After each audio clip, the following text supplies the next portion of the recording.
tengo como primera idea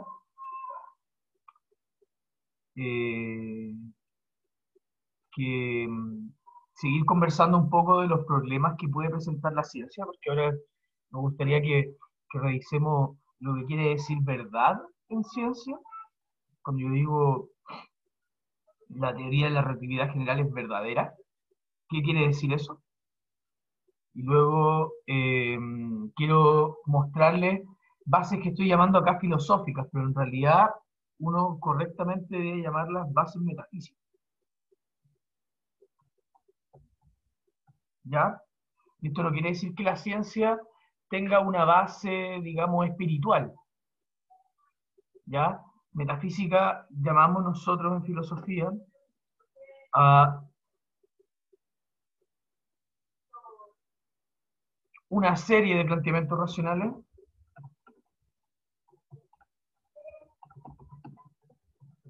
que son independientes de la experiencia.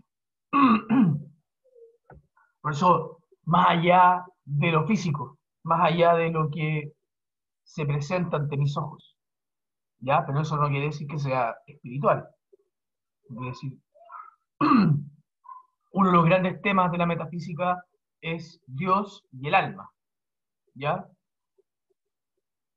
Pero la cuestión es, y eso podría ser considerados temas espirituales, ¿cierto? Pero la cuestión es que no solamente es eso, ¿ya? Esas son como las discusiones más grandes de la metafísica, pero también es un postulado racional o un planteamiento racional independiente de la experiencia pensar que la naturaleza es regular.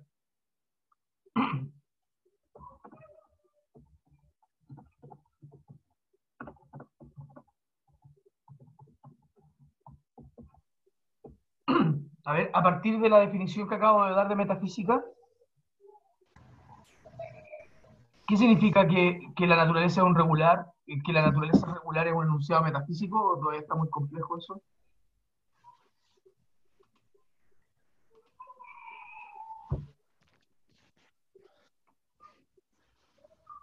¿No? ¿Alguien se acuerda de lo que vimos la semana pasada?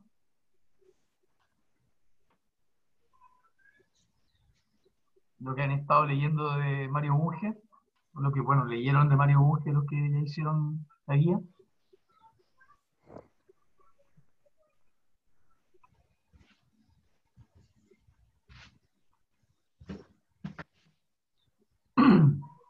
A ver, partamos desde lo más básico.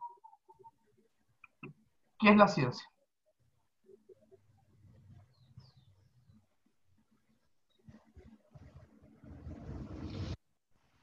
¿Qué vimos la semana pasada que era la ciencia?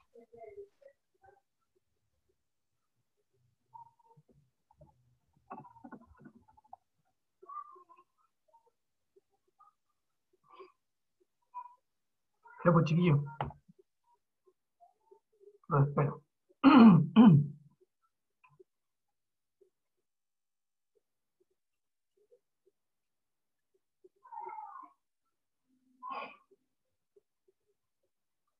Alan, Andrés, Constanza, Diverson, Danae, Esperanza, Javiera, Jimmy, Josefa, Luciano, Sam, Sofía, Valentina.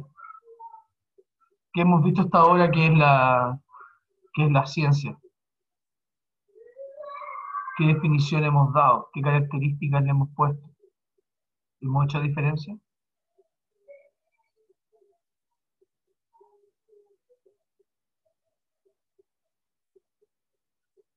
Vicente, Víctor, Victoria. Comprobar hechos. Ya estamos como la semana pasada. Ya, comprobar hechos.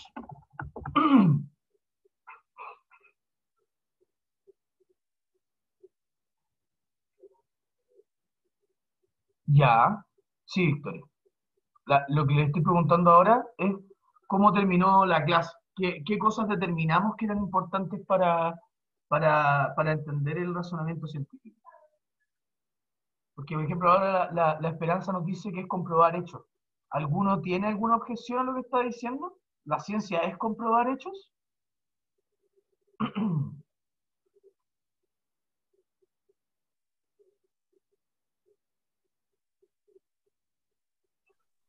Sí, pues, porque se supone que la clase pasada dijimos eso, que la ciencia comprobaba algunos hechos y otros no, por, creo que era, que no me acuerdo mucho, pero de por sí la ciencia siempre se basa en comprobar algunos hechos, pero de por sí tiene que tener como, ay, ¿cómo se decía esta palabra? Ay, se me fue la palabra esa, pero era em, con, no me sé explicar en esa parte, pero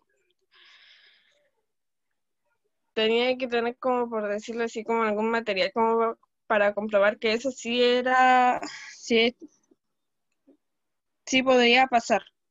Ya, ya. Pero entonces, ¿estamos comprobando los hechos con eso? ¿O estamos comprobando una teoría o un modelo? La teoría prácticamente, porque se supone que era para comprobar una teoría de que sí podía pasar algo. Ya, gracias.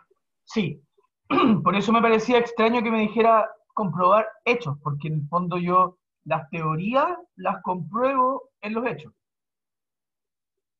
Pensemos, tengo una teoría histórica, una teoría que es relativa a la historia del hombre. Digo, eh, el exceso de pobreza con una rampante desigualdad eh, causa revoluciones. Entonces propongamos una teoría en historia.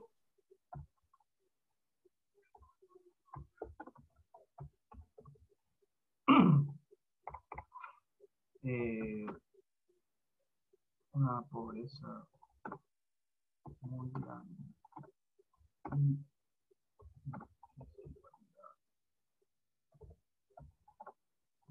demasiado marcada es causa de revolución. Ya, un historiador llega y les dice esa teoría. Ustedes, ¿qué es lo que tendrían que decirle?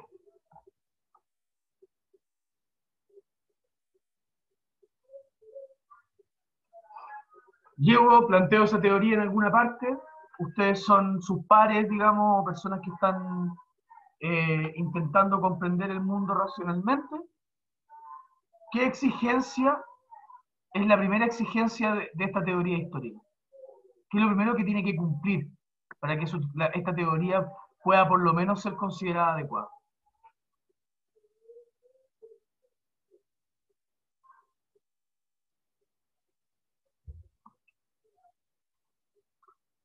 ¿Cómo se comprueban las teorías o los modelos?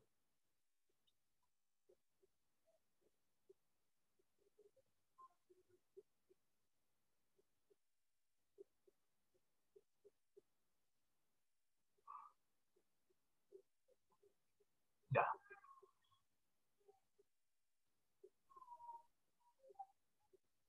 Jimmy, tienes que, si puedes decirlo en público también estaría bueno, eh, pero ahí uno tendría que preguntarse, ¿por qué la ciencia la usamos como respaldo cuando uno argumenta? Si, por ejemplo, ¿por qué es importante cuando alguien te dice algo, por ejemplo, respecto a tu cuerpo, o respecto a los planetas, o respecto a los elementos químicos? ¿Por qué es importante cuando uno habla acerca de eso, hablar de la ciencia? Ya, pensemos en un argumento acerca del aborto, sea a favor o en contra. Uno en general se respalda en lo que dice la ciencia. Entonces, por una parte, eh, los, los, los pro vida o las personas que están en contra del aborto dicen algo así como la ciencia determina que el ser que se está gestando es un miembro de la raza humana, ¿ya? Y es verdad, es un miembro de nuestra especie. Mientras que el, el proaborto lo que va a decir es lo que se está gestando en la guata de la mujer eh, no tiene una vida humana completa, por la ciencia.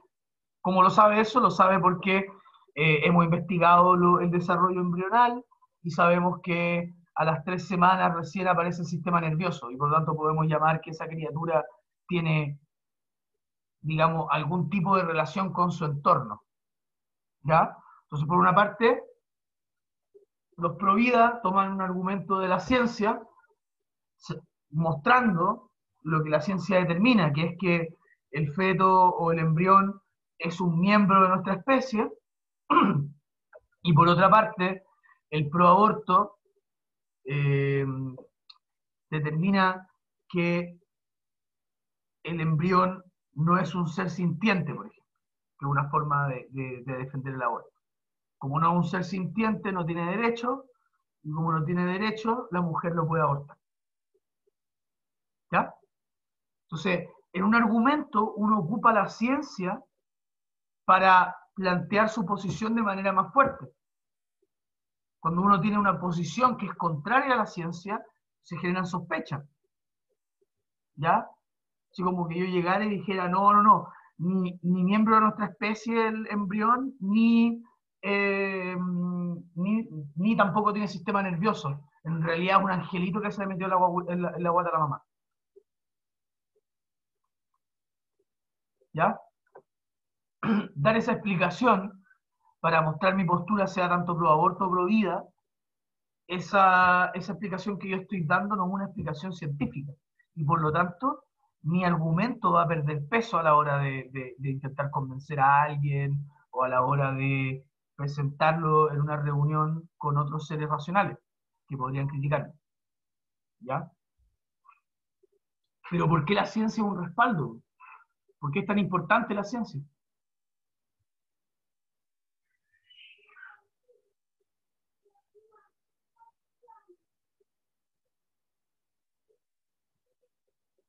¿Por qué es tan importante?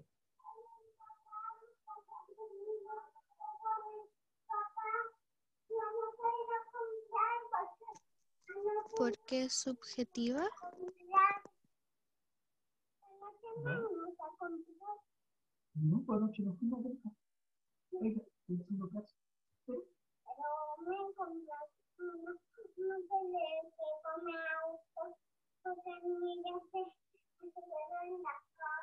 Ya. Ya. ¿Quién fue que dijo que era subjetiva? Yo, Sofía Armijo, Ya. ¿Y por qué dice que es subjetiva, Sofía? ¿A qué se refiere con eso?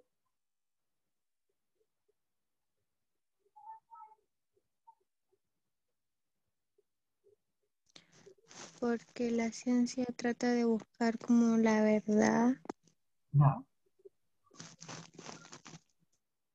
lo razonable y eso. Ya, pero eso, ¿por qué sería subjetivo?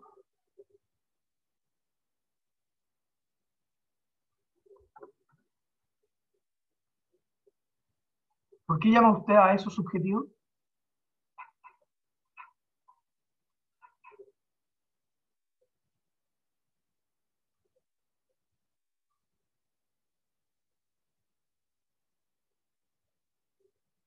Por favor, para poder entender la posición que me está planteando.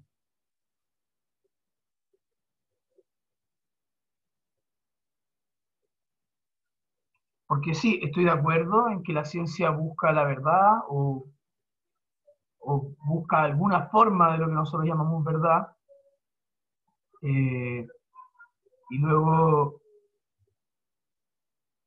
no entiendo por qué eso sería subjetivo. ¿En qué sentido?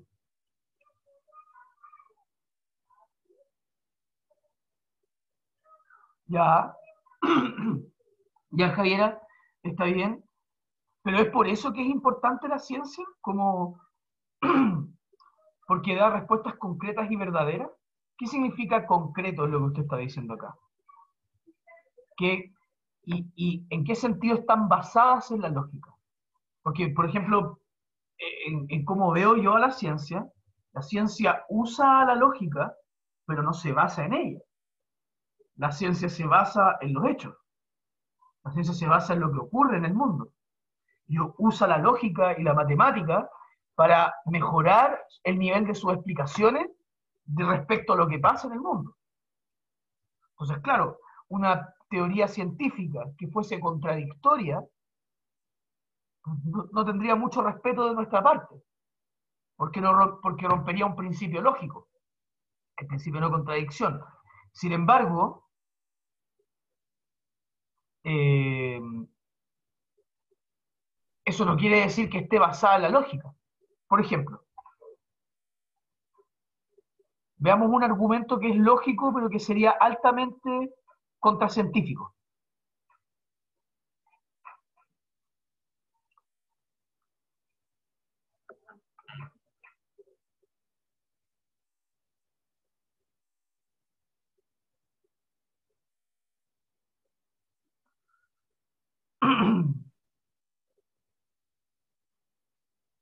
Ya. Eh,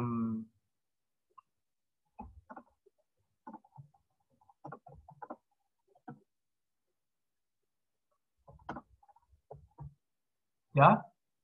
Primera premisa. No, perdón. Sí, primera premisa, perdón. Segunda premisa. Eh,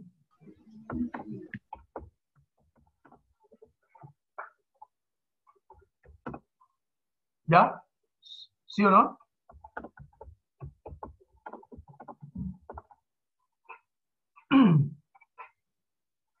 ¿Ya?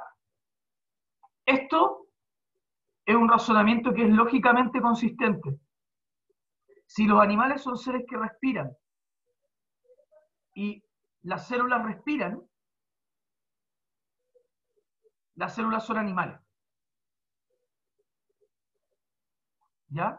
Esto es un argumento lógico, pero que yo por ejemplo, en un estudio científico, no podrían aceptármelo.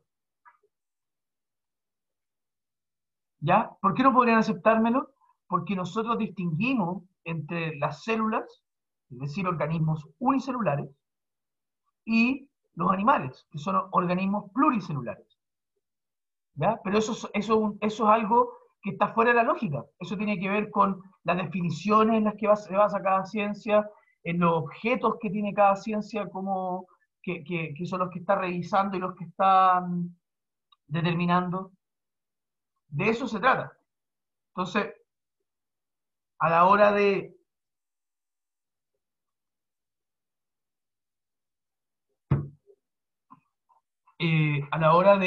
hacer este argumento, si uno lo toma en consideración lo que ocurre dentro de la ciencia donde yo estoy intentando hacer mi descubrimiento, estoy realizando mi investigación, este es un argumento perfectamente lógico, pero que falla en el punto en que sí, las células respiran, pero los animales no son solamente los seres que respiran, sino que también los organismos unicelulares. Entonces, por ejemplo, acá yo podría haber dicho las bacterias respiran. Y lo hacen, de hecho. Bueno, no respiran en el sentido tradicional de oxígeno, digamos, pero sí generan algún tipo de relación con el ambiente donde son capaces de extraer energía a través de algún gas o de algún componente químico externo a su propio organismo. ¿Ya? Que es finalmente la base de la respiración. Luego, entonces, las bacterias también son animales. O no sé, las células vegetales respiran ¿cómo se llama esta cuestión? Con mitocondrias. Entonces, también, aparte del cloroplasto. Entonces, las células vegetales son animales. ¿Ya? ¿Se entiende? Que puede ser un argumento lógico, pero no necesariamente científicamente verdadero. Recuerden, la ciencia, su gran piedra de tope, no es la lógica, aunque la lógica sea importante para su realización, sino los hechos del mundo. ¿Ya? Esa es la determinación última de la ciencia. Recuerden lo que hablábamos la semana pasada. Tenemos, en la ciencia tenemos dos cosas diferentes. Tenemos por una parte la interpretación, a lo que pertenece el método respectivo de cada ciencia, ¿ya? Y las definiciones. Mientras que por otra parte tenemos los hechos. Podríamos decir que es lo que ocurre, lo que acaece, etc. ¿Ya? Y esta es la fuente de comprobación de las teorías, leyes y modelos. ¿Ya? Entonces, por una parte, tenemos lo que, digamos, la teoría tiene que estar planteada de manera lógica y tiene que ocupar la lógica y la matemática para hacerlo más adecuado, o sea, bueno, no necesariamente tiene que ocupar la matemática, pero tiene que ocupar la lógica para que, digamos, tenga sentido, porque la lógica lo que nos dice es de qué manera lo que tú estás planteando puede tener sentido. Sin embargo, la labor de la ciencia no se acaba en la lógica, sino que termina en los hechos. Mi teoría tiene que ser lógicamente consistente, pero tiene que ser también relacionada con lo que ocurre en el mundo, relacionada con la realidad. Si yo tengo una teoría, por ejemplo, yo creo que esto lo van a conocer varios de ustedes. La teoría de cuerdas es una teoría relativamente famosa, que se ha aparecido harto en la tele, que aparece harto en programas de, no sé, el History Channel, y que también aparece harto en el diario, ¿ya? Que la han defendido algunos como científicos así como famosillos, como Neil deGrasse Tyson, la ha defendido como Stephen Hawking, que es como uno de los científicos más conocidos del mundo.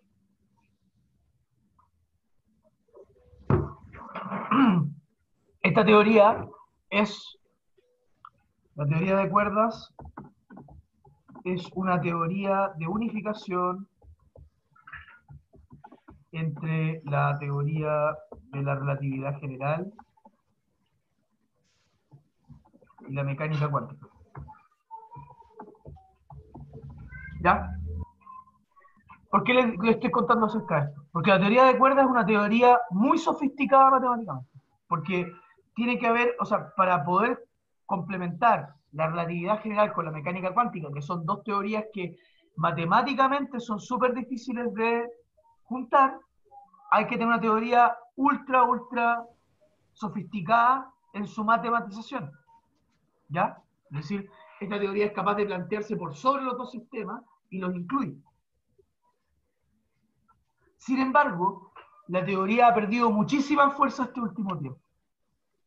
A pesar de ser matemáticamente muy sofisticada, es decir, muy compleja, completa, etc., es una teoría que no tiene posibilidad de comprobación empírica, que no tiene una atadura a los hechos. ¿Ya? Entonces es una teoría que matemáticamente funciona, pero que a la hora de pedirle, ya, comprobémosla, hagamos un experimento, veamos cómo la podemos comprobar, no es capaz de comprobarse. ¿Ya? Porque no tiene hechos a los cuales explica en realidad. Entonces, es como uno podría plantear que la teoría de cuerdas en realidad es como un sistema matemático que es capaz de englobar a la mecánica cuántica y a la relatividad general. Pero no es una teoría propiamente acerca del mundo. ¿Por qué? Porque no tiene una atadura con los hechos. No dice lo que ocurre. No me lo explica, no es capaz de predecirlo. No hay experimentos que sean capaces de comprobar la teoría de cuerdas. ¿Por qué? Porque, por ejemplo, plantea diversos universos. Entonces dice que hay 7 universos paralelos, por ejemplo. ¿Cómo compruebo yo que hay otro universo paralelo? ¿Cómo lo hago? Dice, no, es que si nos metemos en un agujero negro.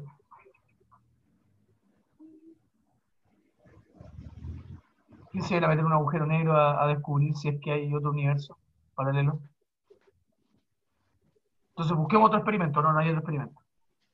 Entonces estamos perdidos. Pues. Tu teoría no tiene capacidad de buscarse experimentos.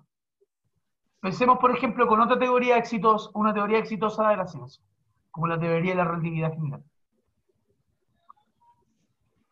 Einstein, cuando estaba planteando la teoría de la relatividad general, más o menos en 1907, 1910, estaba trabajando en ella, dijo, mi teoría plantea que la luz tiene una velocidad constante, ¿ya? Es decir, que la velocidad a la cual se pueden mover los objetos no es infinita, no hay infinita aceleración. Hay una velocidad máxima que pueden recorrer los objetos. Esto quiere decir que durante un eclipse, la luz del sol, una vez que está tapado, está el eclipse, una vez que está tapado el sol y el planeta se mueve, la luz del sol debería demorarse una cantidad de tiempo específica en llegar desde el sol a la Tierra. Porque su velocidad no es infinita, ¿cierto? Su velocidad son 300.000 metros por segundo. Entonces, la segunda parte de su hipótesis era que la luz se iba a doblar. La luz se dobla debido al efecto de la gravitación. ¿Ya? Entonces, su teoría podía caer por 2 razones. Si es que la velocidad, o sea, si es que la luz después del eclipse llegaba inmediatamente a la Tierra, quiere decir que la velocidad de la luz no es una velocidad máxima, sino que la velocidad puede ser infinita de cierta manera. Y luego, otra forma de votar su teoría era demostrar que la luz no doblaba debido al efecto de la gravitación. ¿Ya? Cualquiera de esas dos cosas hubiesen sido de la manera que la describí y la teoría de Einstein hubiera caído. ¿Ya? Sin embargo, ambas cosas se probaron ciertas, o ambas cosas se vieron, ocurrieron en la observación. Por lo tanto, las teorías no son falsas. ¿Ya? Entonces, la fuente de comprobación, la fuente del conocimiento de los científicos son los hechos, las cosas que ocurren. Si mi teoría no tiene ninguna forma de ser refutada por la experiencia, por aquello que pasa, posiblemente mi teoría sea pseudocientífica. ¿Ya? ¿Algunos conocen alguna pseudociencia aquí?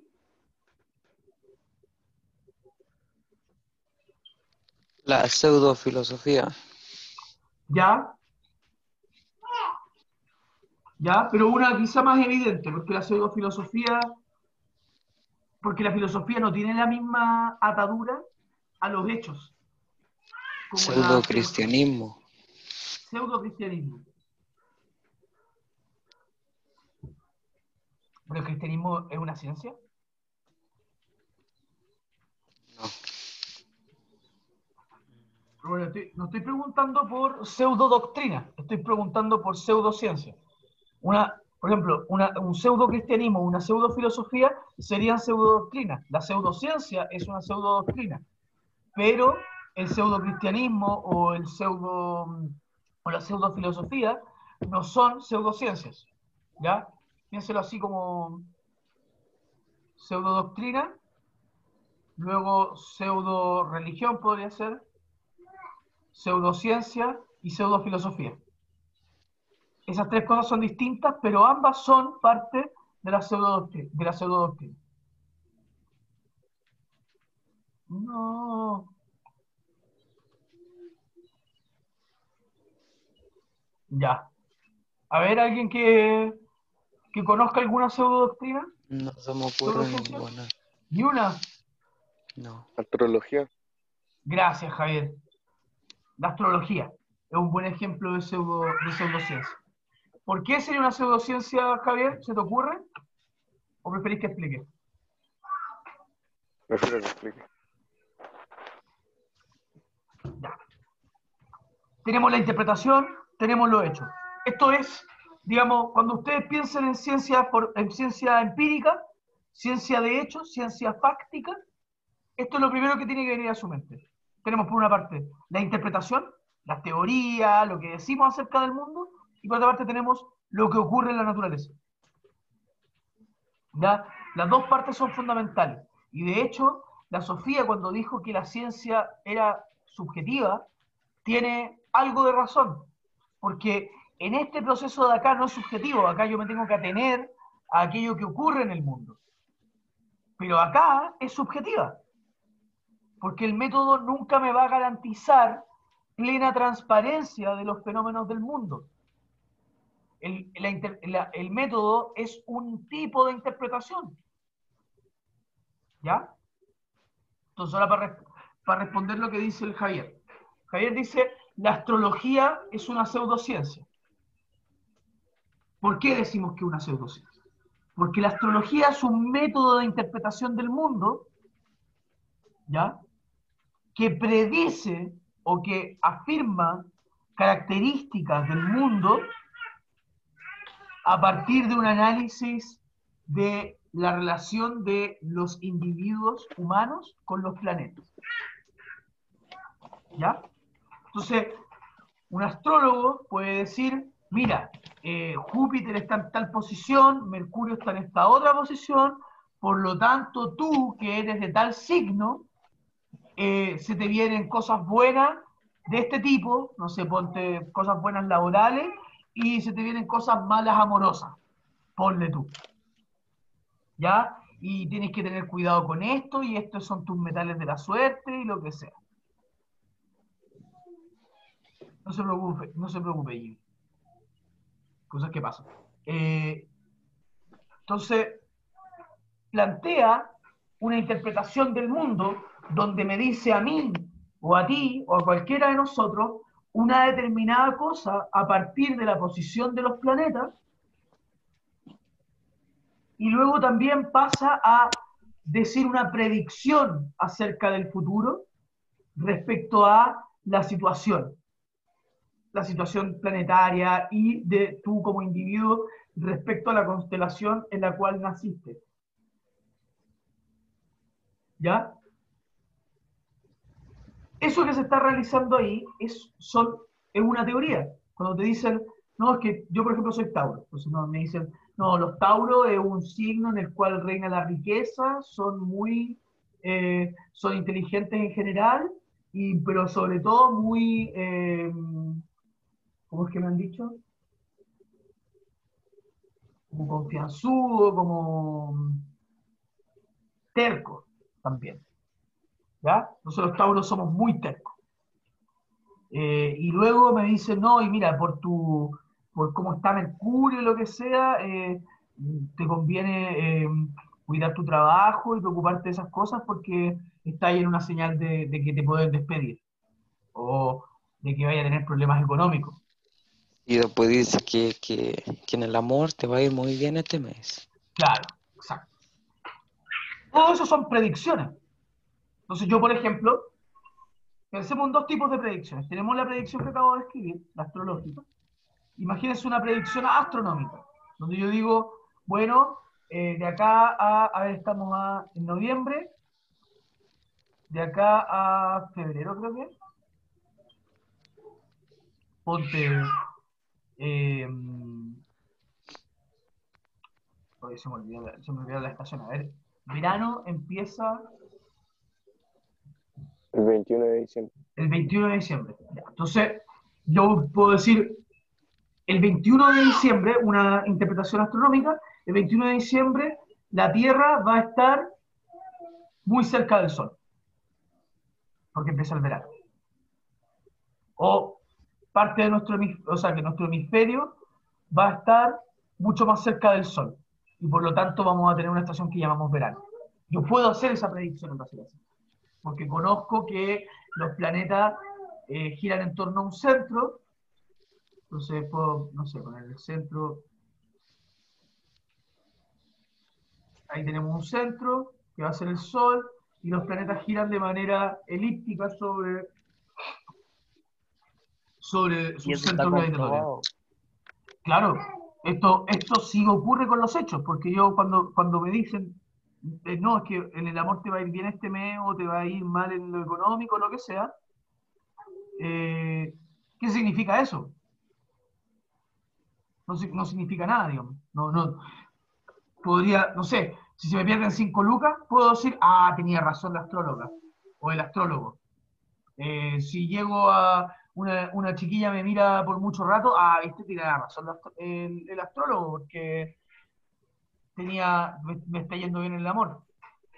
¿Ya? Mientras que acá, cuando yo hago una interpretación científica y planteo una,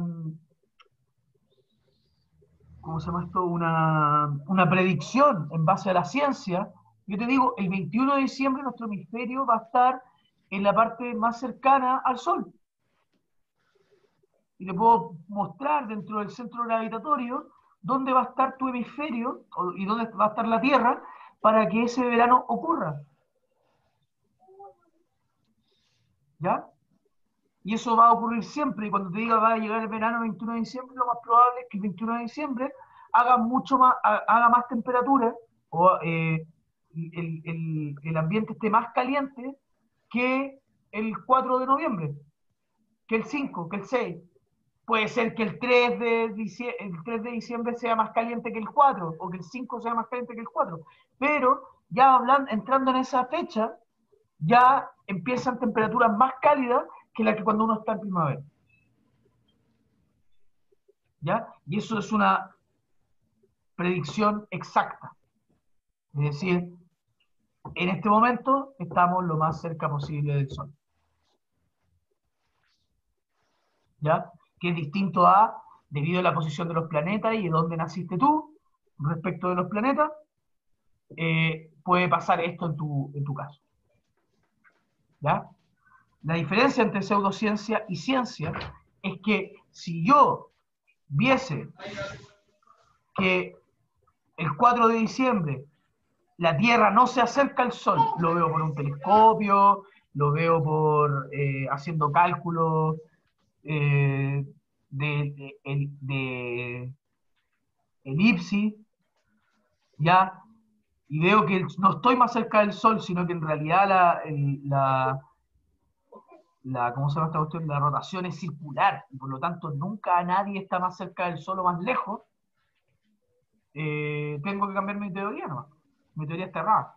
Pero a los astrólogos, cuando uno llega, le dice, oye, ¿sabéis que me dijiste este mes que me iba a ir mal económicamente, que soy terco y no sé cuánto, y en realidad no soy ni terco? Mi señora lo confirma, mi hijo, mi amigo, dice, no, Jorge no es terco. Luego le fue súper bien económicamente en este mes que tú dijiste que no le iba a ir bien, y en el amor que dijiste que le iba a ir mal, le fue también súper bien. Ponte tú. ¿Qué te va a decir el astrólogo? El astrólogo te va a decir, ah, no, es que lo que pasa es que este planeta se movió para acá, y aparte que uno podría haber interpretado también esto de otra manera. Nunca va a aceptar que su teoría es errada. La diferencia, según yo, y según algunos autores de filosofía también, como Karl Popper, como Mario Bunge, es que la diferencia entre ciencia y pseudociencia radica en la actitud que tienen frente a sus propias teorías. La interpretación del astrólogo es lo más importante, no los hechos, no lo que ocurre. Si se equivoca en una interpretación, va a reinterpretar para no haberse equivocado. Mientras que el científico, si se equivoca en una interpretación, tiene que aceptar que se equivocó y cambiar esa interpretación. ¿Se nota? Por una parte, el astrólogo nunca va a estar incorrecto, nunca va a estar equivocado. El científico sí va a estar equivocado. Si Einstein, la luz no hubiera doblado por el efecto de la gravedad, su teoría estaba refutada y se acabó la cuestión. Y Einstein lo habría sabido, hubiera dicho, ah, mira, no pasó, perfecto, tendremos que buscar otra forma de interpretar el mundo. Mientras que el astrólogo no ocurre lo que le está diciendo, ah, no, es que hubo un error en mi interpretación, o es que tú no interpretaste bien mis palabras, es que tú no entendiste lo que yo te dije, etc.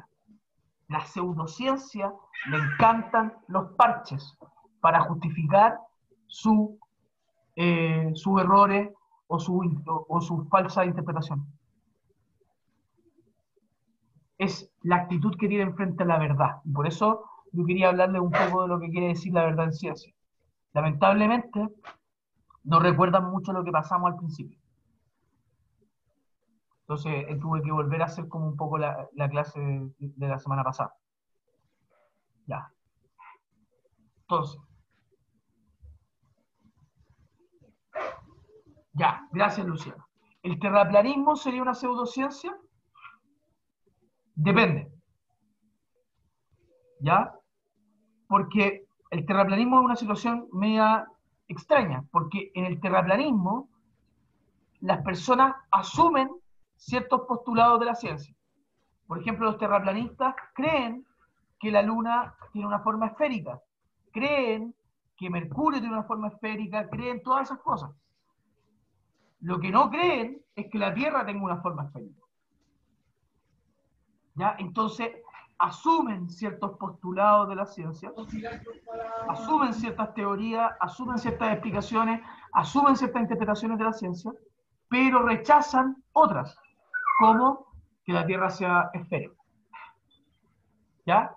Y de hecho, qué buen ejemplo, Luciano, porque eso se mete con el enunciado metafísico que hablé al principio de la clase. Cuando yo digo la naturaleza es regular, eso es un principio de comprobación. Si yo dijera que la naturaleza se comporta irregularmente, siempre, no podría comprobar nunca nada en los hechos, en lo que ocurre. ¿Ya? Porque, por ejemplo, pensemos en el experimento que estaba haciendo Einstein. Pensemos en el ejemplo que estaba pensando Einstein. La luz después del eclipse. Si es que la luz dobla o la luz no se demora nada en llegar, la teoría de Einstein cae. Pero piensen que la teoría de Einstein se confirma porque la luz dobló y tenía una velocidad específica. Luego, uno podría pensar que si la naturaleza no es regular, podría ser que para el otro eclipse la luz no doble y la luz llegue inmediatamente, sin demorarse nada desde el Sol hasta la Tierra, mostrando que tiene una aceleración infinita. Si ocurre eso, es decir, que la naturaleza es irregular, no hay ninguna teoría científica que sea capaz de mantenerse en pie.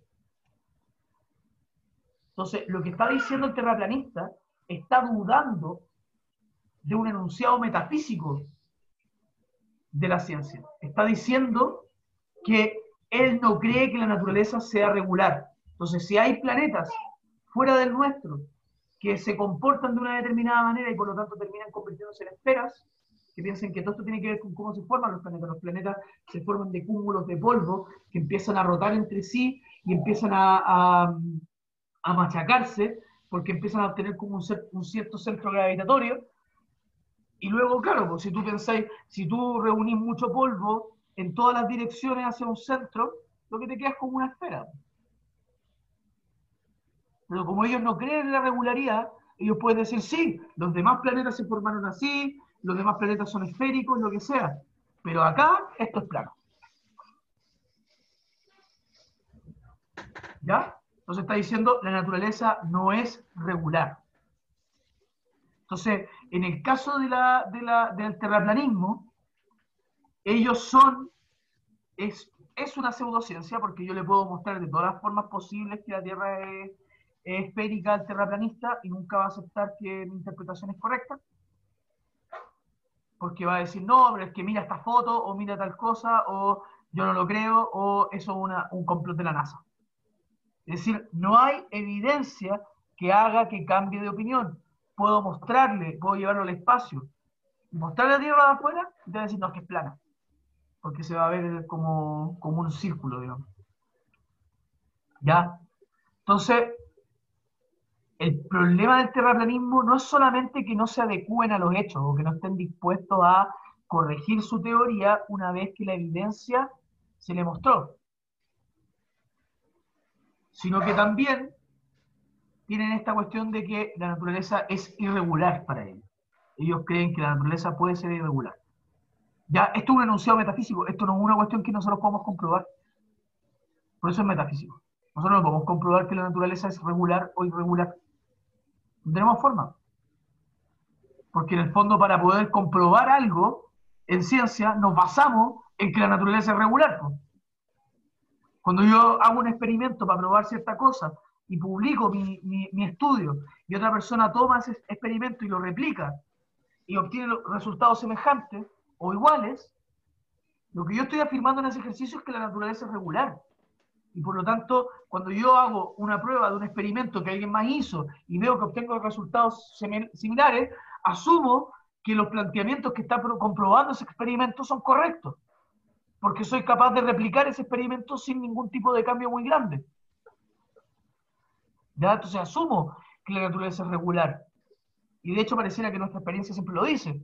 Pareciera que no hay ningún momento donde yo suelte este recipiente y no se vaya hacia el suelo, hacia el centro de la Tierra, porque es el centro del aeratorio.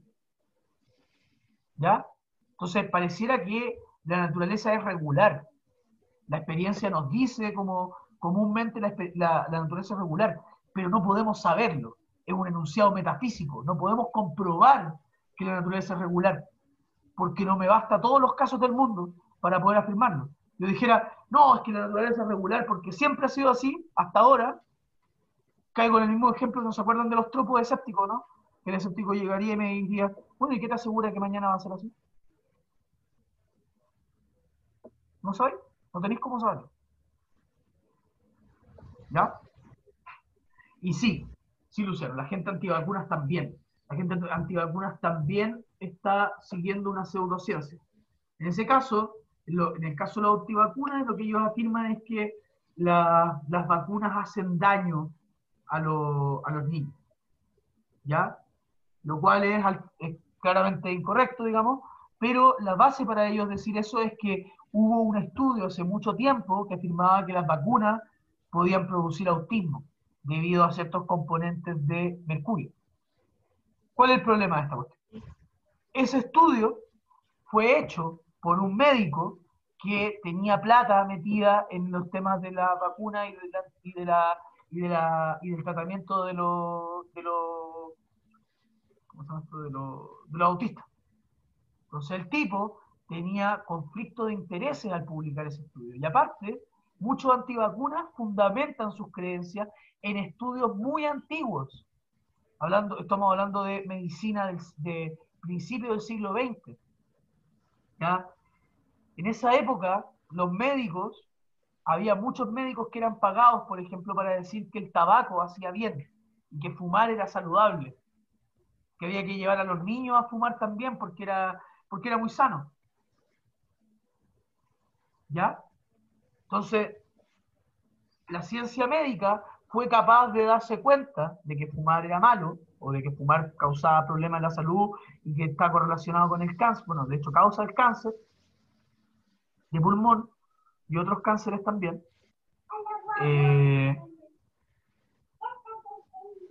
Logró rastrear esa relación, Sin embargo, durante mucho tiempo se pensó que era correcto fumar. Y había algunas bases que lo podían afirmar, pero en esa época, por ejemplo, ¿cómo era la calidad de los experimentos? Ocupaban grupos de control. Y claramente no lo ocupaban. Entonces, hay muchos estudios de esa época que son pésimos. Sacan conclusiones muy importantes, muy trascendentales, como fumar no es malo para la salud, por ejemplo, a partir de muestras de 60 personas. Cuando tú tienes muestras de 60 personas no puedes determinar nada, o casi nada. Hoy en día un estudio de medicina para poder plantear si es que algo es capaz de causar cáncer o no, si es que algo es capaz de producir autismo. ¿Ustedes creen que les bastan con 60 casos? ¿Con 100 casos? Estamos hablando de miles.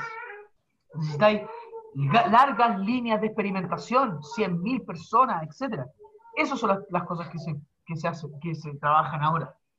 Entonces, vemos cómo la ciencia médica hoy tiene una mayor atadura con los hechos, con lo que ocurre, con lo que acaece.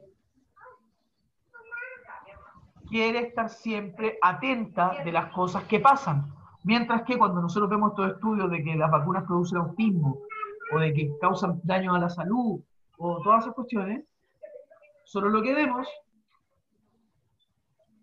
es una interpretación ante la cual cuando yo le diga, no, mira, no pasa nada, de hecho hemos curado casi todas las enfermedades más brígidas de la historia de la humanidad gracias a las vacunas, un hecho, que es verdad eso. Hoy en día existen más humanos de lo que han existido durante toda la historia del mundo, y es gracias a las vacunas en gran parte. Él va a decir, no, es que tú estás interpretando mal, porque lo que pasa es que te dejan vivir, pero te enferman para continuar sacándote plata, por ejemplo. ¿Ya? Pues cuando tú le mostrás a esta persona evidencia de que no hay ninguna línea causal entre la vacuna y el autismo, porque el autismo pareciera ser un fenómeno mucho más relacionado con la genética. Uno nace autista, no te vuelves autista por nada del mundo. Ellos tendrán que reinterpretar, y lo que me van a decir es que yo estoy equivocado porque lo más probable es que no me di cuenta o lo que sea. ¿Ya? Todas las pseudociencias intentan adecuar sus interpretaciones para que su interpretación general no caiga, nunca. El antivacunas nunca va a ceder, aunque tú le mostrís toda la evidencia del mundo de que las vacunas son lo mejor que le ha pasado a la humanidad, o lo peor, porque produce más humanos, también podría pensarse. No va a cambiar en su pensamiento, porque él no va a creer que tu evidencia sea cierta, aunque tú se lo mostres de todas las formas posibles. Ese es el problema de la pseudociencia. El problema de la pseudociencia es que no está dispuesta a discutir en un terreno racional donde ella sea capaz de ser refutada. La pseudociencia es el manjar de las personas que quieren tener siempre la razón. En la ciencia, las personas se equivocan, corregimos, cambiamos la interpretación que habíamos visto. ¿Ya?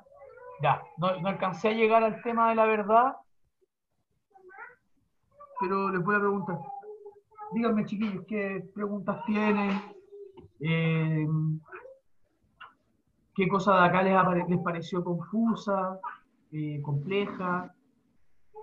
¿Lo entendieron bien todo? Porque me dijeron la semana antepasada que habían entendido bien todo y podía volver a hacer la clase.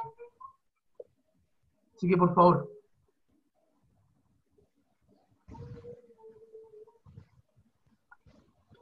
¿Qué es lo que no entienden de esto? ¿Cuáles son los problemas que ven? ¿Están de acuerdo con cómo estoy viendo yo la ciencia? ¿Están en desacuerdo? ¿Por qué?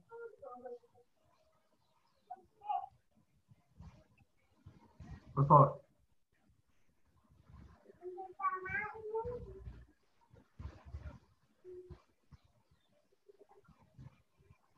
Ya, Luciano. Creo que esa es la única materia nueva que tuvimos hoy día. Eso es un enunciado metafísico, es decir, la naturaleza es regular. Porque, ¿qué quiere decir eso? Quiere decir que un experimento que ocurre en un momento y luego es replicable y en el cual tú obtienes resultados similares, uno puede presuponer que entre el experimento 1 y el experimento 2, que es una réplica del experimento 1, digámosle 1', el experimento 1 y el experimento 1',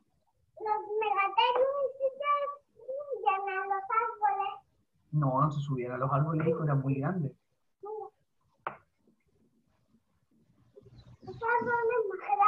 Ya. Perdón. Que entre el experimento 1 y el experimento 1', las cosas continuaron igual. Es como, piensen en esto, así como en la cuestión más ridícula posible. Es como que está el científico mirando con un telescopio los cielos. ¿Ya? Está mirando Júpiter. Y está viendo cómo Júpiter gira en torno al Sol y ve cómo alrededor de Júpiter hay diversas lunas que giran en torno a él y toda la cuestión. Pero en el momento en que saca el telescopio, la cuestión se desordena y Júpiter en realidad gravita así. Como, no sé. Así. Así. Gravita así. No así. ¿Ya?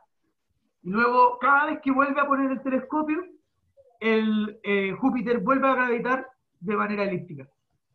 Y vuelve a tener lunas alrededor suyo que gravitan de manera elíptica. Vuelvo a sacar el telescopio y gravita así. ¿Ya? Lo que dice que la naturaleza es regular es que una vez que yo miro algo y lo vuelvo a mirar y lo vuelvo a mirar, si es que obtengo resultados semejantes todas las veces que miro la cuestión, puedo asumir que mientras no la estoy mirando, mientras no la estoy experimentando, se comporta de la misma manera.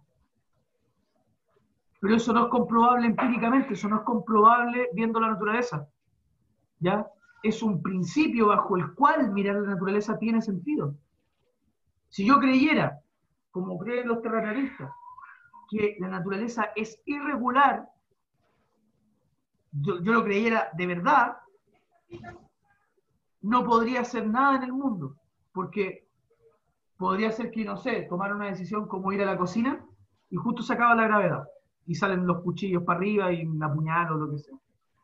O voy caminando al auto y justo, o sea, voy caminando al auto, me subo a mi auto, prendo la cuestión y justo ahora los combustibles fósiles no se queman, porque la naturaleza es irregular, pues. Entonces el auto no prende. ¿Ya? No podría tomar ninguna decisión respecto al mundo porque nuestras decisiones respecto al mundo se basan en que la naturaleza es regular. Se basan en que cuando yo subo un pie, luego va a caer para seguir caminando. Subo un pie, cae, subo un pie, cae. No creo, o digamos que nadie cree que una vez que levante el pie, va a ser así. Levantar el pie y se va para arriba. Hasta el infinito. Se va a dejar de funcionar la gravitación. ¿Ya? Ese es el punto. La cuestión es que, a pesar de que es un punto, que la naturaleza sea regular, es algo muy común, que todos lo creemos, todos creemos que la naturaleza es regular en general, no es un enunciado empírico. Yo no puedo demostrarte que la naturaleza es regular. No tengo suficiente información. Tendría que tener cámaras en cada rincón del universo para poder demostrarte que la naturaleza es regular. ¿Se entiende, Luciano?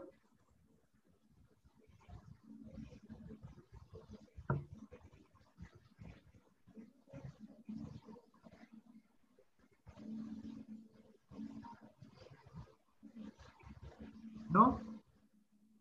¿Sigue igual de raro?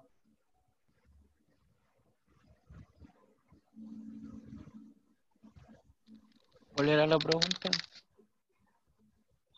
Le está preguntando a Luciano si le quedaba claro lo de que la naturaleza sea regular sea un enunciado metafísico. Acá metafísica está solamente queriendo decir aquello que no es comprobable a la experiencia.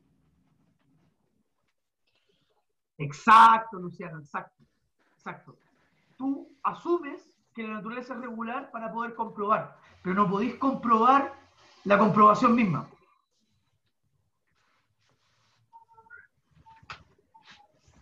Bien.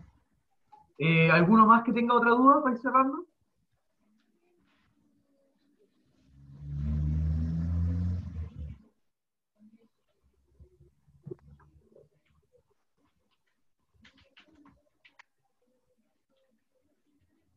¿Alguien más? Ya, para cerrar entonces, hoy día aprendimos algunas bases de lo que uno podría llamar filosofía de las ciencias. Es decir, nosotros ahora estuvimos realizando un examen conceptual, detallado, abstracto, acerca de lo que es la ciencia y su práctica, acerca de qué cosas podemos considerar ciencia. Entonces también dividimos entre ciencia y pseudociencia, ¿ya? Todo radicando en cómo se relaciona la pseudociencia y la ciencia con los hechos, con lo que ocurre, con lo que acaece. ¿Ya? Luego analizamos al menos un enunciado metafísico que se encuentra dentro de la ciencia, es decir, parte de los enunciados no comprobables, no empíricos, no fácticos, que forman parte del cuerpo de la ciencia. No todo conocimiento científico es un conocimiento atado a los hechos, pero sí todo conocimiento de ciencia fáctica, de ciencia empírica, es un conocimiento que va a usar enunciados metafísicos, la lógica, la matemática, para interpretar de la mejor manera lo que ocurre en el mundo. Lo más importante para la ciencia fáctica es lo que ocurre en el mundo, no su interpretación.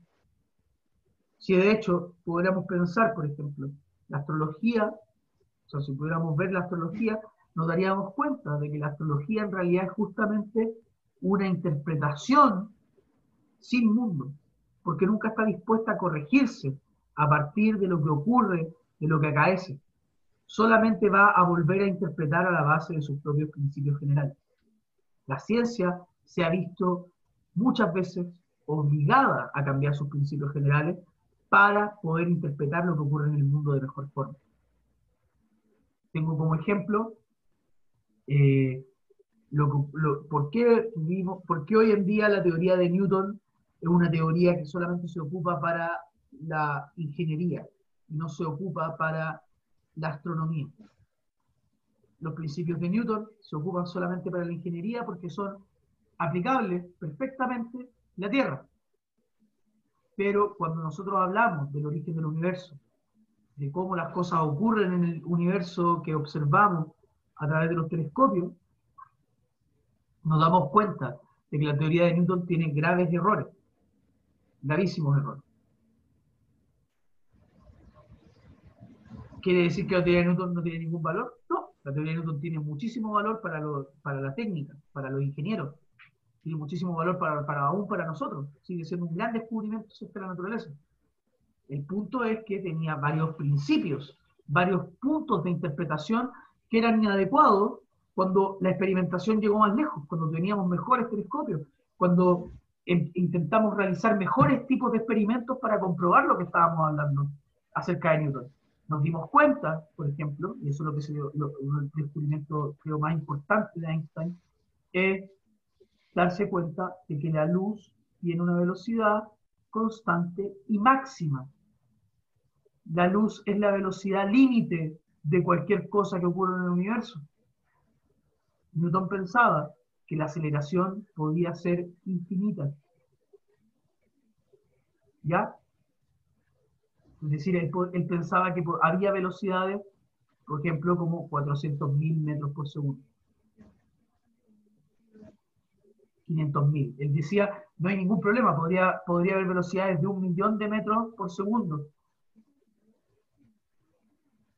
Porque para él no había límite en la velocidad posible.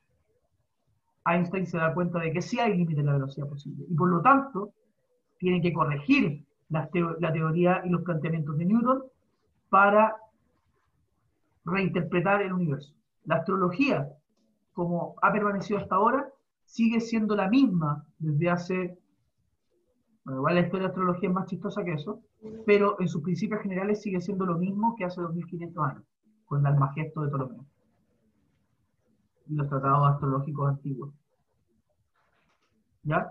Es decir, no tiene capacidad de corregirse, no tiene capacidad de mirar los hechos y decir, voy a reinterpretar, voy a cambiar mis principios generales. ¿Por qué? ¿Y por qué no lo hace? No lo hace porque si llevase a cambiar sus principios generales, se transformaría en astronomía. Porque en el fondo lo que quiere la astrología partió como una forma de interpretar la relación que tenemos los individuos con el universo. Pero hoy en día tenemos una mejor forma de realizar esa interpretación, que es la astronomía. Podemos interpretar lo que ocurre con los planetas, podemos interpretar cómo nosotros nos vemos afectados por este tipo de cosas a partir de la astronomía. ¿Ya? Entonces, ¿por qué la astrología no se ha querido reinterpretar, no ha querido cambiar sus principios generales? No lo ha hecho porque se acaba la astrología. Entonces, ¿eso de quién habla mal? Habla mal de la ciencia, que es capaz de corregirse, de decir, ah, mira, estábamos equivocados acá, esto hay que corregirlo, reinterpretemos. O aquello que no está dispuesto a realizar ningún tipo de reinterpretación importante en pos de siempre tener la razón.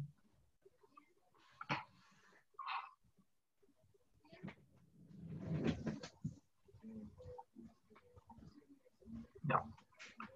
Bueno, chicos, con eso les cierro la clase. Espero que estén muy bien y cuídense mucho. ¿Ya? Cuídese, profe, que esté bien.